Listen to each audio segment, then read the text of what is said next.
Bonjour, mesdames et messieurs, Simon Brière, stratège de marché principal d'Artgeo. On est le 21 juin, la journée la plus longue de l'année.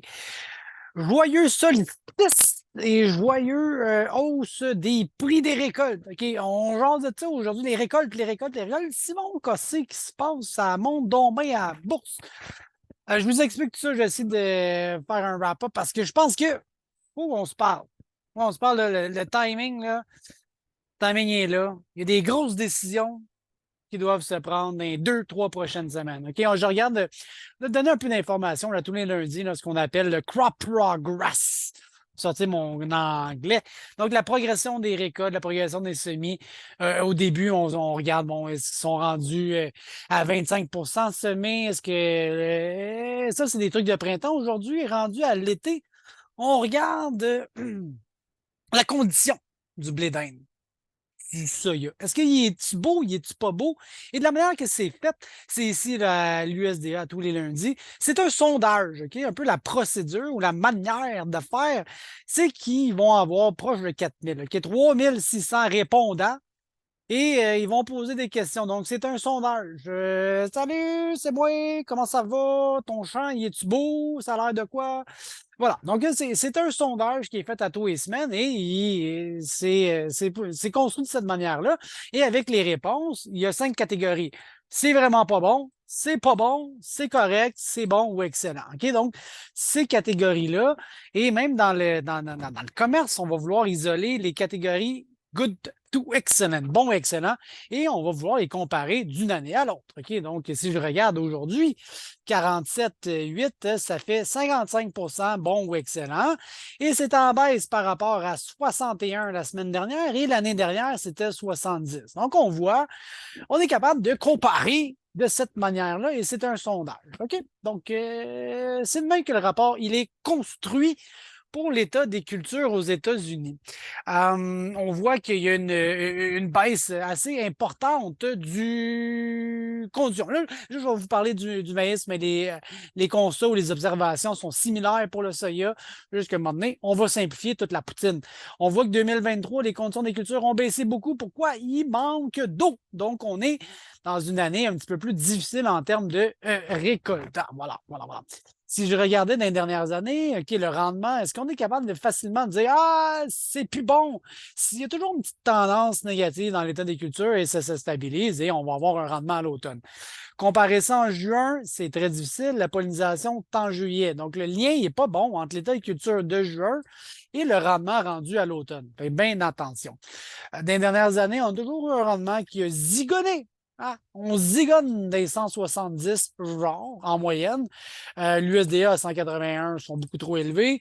Mais des années comme 2012, où les rendements se sont complètement écrasés, sont plutôt rares. Et disons qu'on est à peu près ici par rapport à 2012. Tu sais, si je comparais 2012, ça s'est détérioré pendant le mois de juillet. Toujours une possibilité. À l'heure actuelle, on est à 55, on est à peu près là en ce moment. OK? Fait que prudence!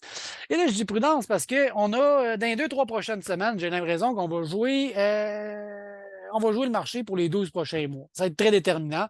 En 2012, on a une sécheresse incroyable. Les prix ont monté jusqu'à 7 piastres. En 2013, les prix ont baissé parce que l'état des cultures était quand même bon et on est ramassé à 4,20.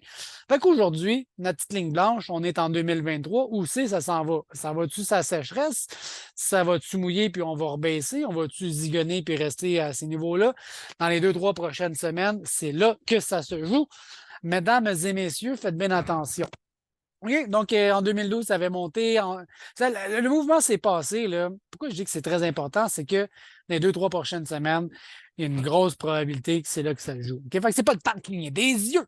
En 2012, ça avait monté, bang, jusqu'en juillet, puis après ça s'était maintenu. Ça a même baissé un petit peu plus tard à l'automne. Donc, c'est là que ça joue. Quand je regarde de 1988, 88 aussi, c'était sec. Les marchés avaient monté, monté, monté.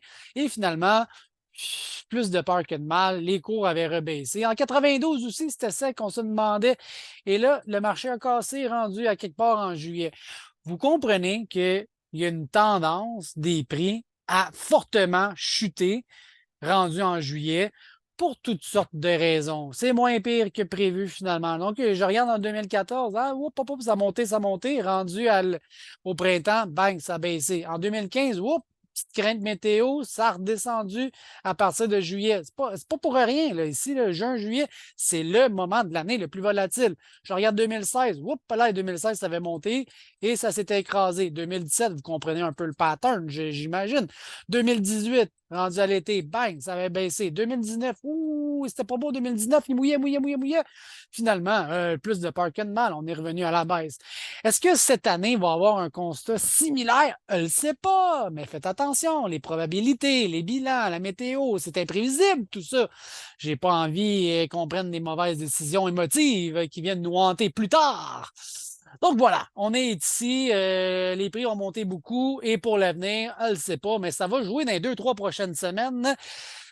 Fort à parier. OK? Donc, attache ta tuque avec de la broche. Évidemment, les conditions ont baissé beaucoup cette semaine. C'est ce qui a supporté le prix. OK? Donc, 55 ça a baissé de 10 c'est pas une situation idéale. Le soya, c'est la même chose. 54 de bonnes excellentes conditions. Et la météo, ben, une des raisons. J'ai de la misère à dire si c'est si l'enfer que ça. Je fais attention. Mais définitivement, il y en manque ici en Illinois. Il a manqué dans le trou de beigne à quelque part. Donc, il a manqué d'eau et on voit que depuis les 30 derniers jours, depuis un mois, en pourcentage, on voit que c'est assez rouge. Hein? Donc, le pourcentage de précipitation, il est assez clair, même si j'ai envie de jouer ici à savoir où est-ce qu'il en manque. La carte des 30 derniers jours, elle est très représentative. Et ce qui s'en vient devant nous, ben, encore une fois, c'est mon fameux trou de beigne, mais tu veux-tu gambler qu'un petit nuage ne va pas aller se pointer ici et scraper tout ça si on a quand le marché? Je ne sais pas. Donc, autant au niveau de la ferme, autant au niveau des achats, les 2, 3 prochaines semaines sont très déterminantes. Et ben, mon graphique ici, là, pour illustrer où est-ce qu'on se situe en termes de prix. Est-ce que le maïs, il monte, puis c'est euphorie, puis on pense qu'il ne va jamais rebaisser, puis quand il baisse, on dit ah non, shit! Je vous laisse réfléchir à ça, mais chum! Et ben voilà. Pour le reste, ben, bonne fin de journée et joyeux solstice d'été. Merci. Ciao là. Bye, bye, bye, bye.